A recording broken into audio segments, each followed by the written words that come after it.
Medical സയൻസിന് പ്രതീക്ഷയുടെ പുതുവെളിച്ചം പകരുന്ന ഒരു കണ്ടുപിടുത്തം നടന്നിരിക്കുന്നു.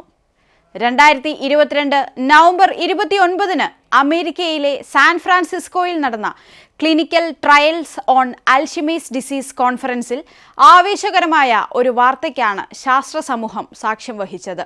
ജപ്പാനിലെ ടോക്കിയോയിലെ ഐസായി ഫാർമാസ്യൂട്ടിക്കൽ കമ്പനിയും അമേരിക്കൻ കമ്പനിയായ ബയോജനും ചേർന്ന് വികസിപ്പിച്ച ആന്റിബോഡി ചികിത്സയായ ലക്കാനമാബ് അൽഷിമേഴ്സ് ബാധിതരുടെ അംനീഷ്യയുടെ വേഗം കുറച്ചെന്ന സുപ്രധാന ക്ലിനിക്കൽ പരീക്ഷണ ഫലമായിരുന്നു അത്. മെഡിക്കൽ ലോകത്തിനെ സംബന്ധിച്ച് ആ കണ്ടെത്തൽ പ്രതീക്ഷയുടെ വാതിലാണ് തുറന്നത്.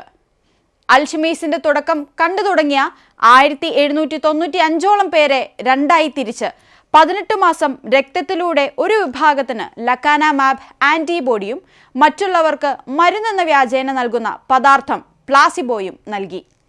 പ്ലാസിബോ ലഭിച്ചവരെ അപേക്ഷിച്ച് ആന്റിബോഡി സ്വീകരിച്ചവരിൽ അംനീഷ്യ 27% കുറവുള്ളതായി പഠനത്തിൽ കണ്ടെത്തിയിരിക്കുന്നു.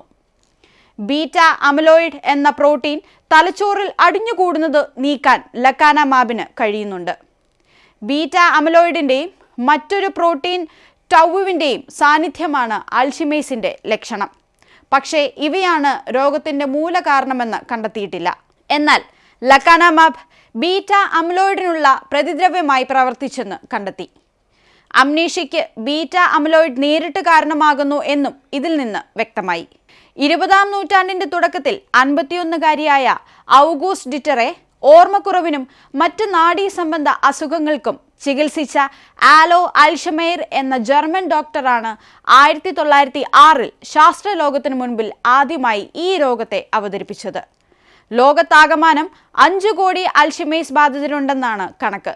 Alzheimer's and related disorders society of ഇന്ത്യയുടെ കണക്കിൽ 2010 ഇന്ത്യയിൽ 37 ലക്ഷത്തോളം ഡിംനീഷ്യ ബാധിതരുണ്ടെന്നും 2030 രോഗബാധിതർ 76 ലക്ഷത്തോളമാകുമെന്നും പറയുന്നുണ്ട്.